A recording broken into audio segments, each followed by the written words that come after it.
Salut à toutes et à tous, c'est Manuel Mode. Je m'appelle Manuel et aujourd'hui, on va parler de mode. Non?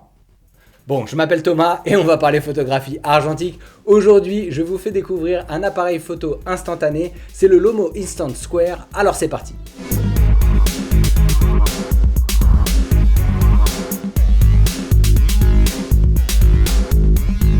La photographie instantanée est souvent associée à Polaroid et si vous vous intéressez à la photographie depuis quelque temps, aussi à The Impossible Project qui avait réédité des cartouches pour appareils photo Polaroid à une période où c'était The Walking Dead de la photographie instantanée. Mais une autre marque qui a continué d'éditer de l'instantané, c'est Fujifilm qui, depuis 2012, avec l'Instax Mini, a clairement dominé le game en proposant des cartouches de pellicule moins chères que Impossible ou Polaroid et aussi des appareils photo plus abordables. Après l'Instax Mini, on a vu d'autres formats sortir comme le Instax Wide ou plus récemment le Instax Square. Et Lomographie a pas mal édité de dos instantanés à monter sur leurs appareils Diana et LCA qui sont compatibles Instax, jusqu'à même parfois faire des appareils entièrement dédiés à la photographie instantanée. Et à la différence des appareils Fuji qui sont assez basiques dans leur capacité technique, Lomographie a su importer son style de prise de vue à la photo instantanée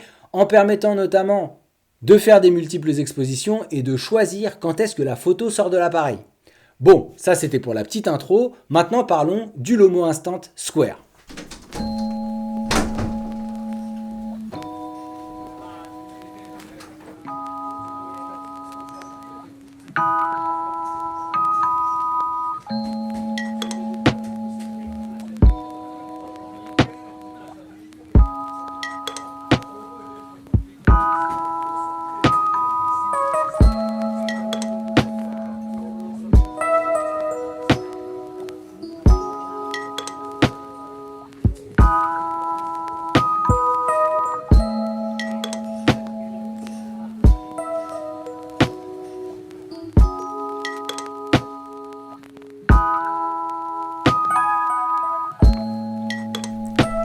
Coucou YouTube.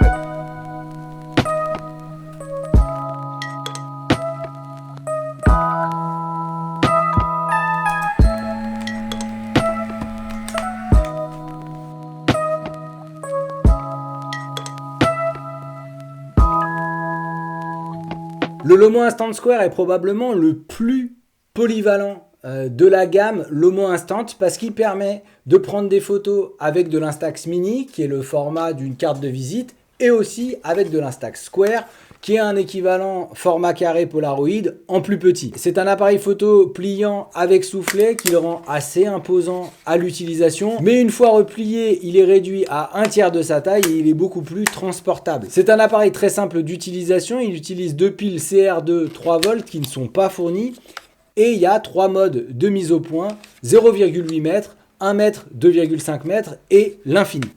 Pour charger la cartouche, il vous suffit d'aligner les encoches jaunes, de fermer le boîtier et d'appuyer sur le déclencheur pour que le cache sorte et vous êtes calé.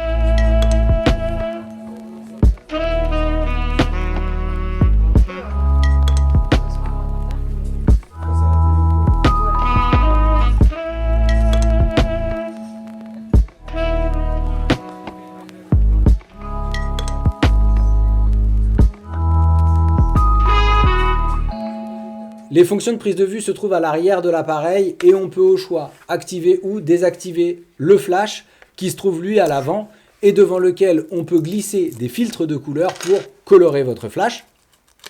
Ensuite, c'est le mode exposition multiple. Il vous suffit de cliquer sur ce mode avant de prendre vos photos, de déclencher autant de fois que vous voulez et quand vous avez fini, vous réappuyez sur le bouton pour faire sortir votre image. Vous avez la possibilité de compenser l'exposition en appuyant sur plus pour éclaircir votre image et sur moins pour assombrir votre cliché.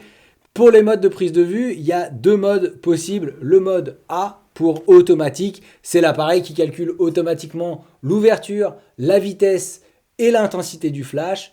Et il y a le mode B qui permet de laisser l'obturateur ouvert jusqu'à 30 secondes en restant appuyé sur le déclencheur. Et enfin, il y a un retardateur qui va jusqu'à 10 secondes. En dessous de l'appareil, vous trouverez le pas de vis pour fixer l'appareil sur un trépied. Et il y a des accessoires qui sont disponibles comme le splitzer qui vous permet de prendre des parties différentes de l'image en photo en mode multi-expo. C'est un accessoire que j'utilise pas beaucoup. Moi, l'accessoire que j'ai beaucoup utilisé et que j'ai eu avec l'appareil, c'est le grand angle qui se visse sur l'objectif. Je crois que j'ai quasi utilisé que ça d'ailleurs.